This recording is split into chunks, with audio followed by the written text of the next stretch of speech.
একটা কাজ তোমরা করবে, যেই কাজটা করলে পরে জাহান্নামের আগুন থেকে আমি তোমাদেরকে বাঁচাইয়া দেব। আল্লাহ রাব্বুল আলামিন বলছেন, ইয়া আইয়ুহাল্লাযীনা আমানু হাল আদুল্লুকুম আলা তিজারাতিন তুজিকুম মিন আযাবিন আলীম।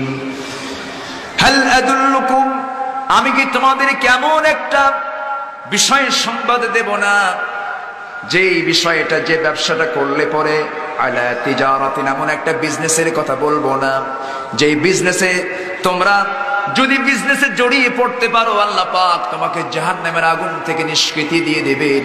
আল্লাহ পাক তোমার জন্য সুন্দর জান্নাতের দরজা তোমার জন্য খুলে খুলে দিবে। এই কথা কে বলছেন? আবার জবাবটাও দিচ্ছেন কে? আল্লাহ পাক। পরবর্তী আয়াতে আল্লাহ পাক তার জবাবও দিচ্ছেন। তো 8টা জান্নাতের 1 নম্বর যে জান্নাত, সেই জান্নাতের নাম কি বলেন তো? জান্নাতুল ফেরদাউস। আমরা কোন জান্নাত চাই, 8 নম্বর না 1 নম্বর? সবাই কিন্তু বলেন না।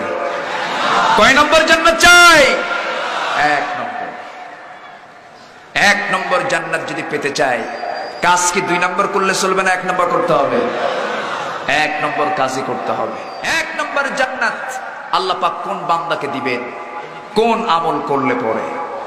আল্লাহ রাব্বুল আলামিন বলেন, ইন্নাল্লাযীনা আমানু ওয়া আমিলুস সালিহাতি কানাত লাহুম জান্নাতুল ফিরদাউসি নুজুলা।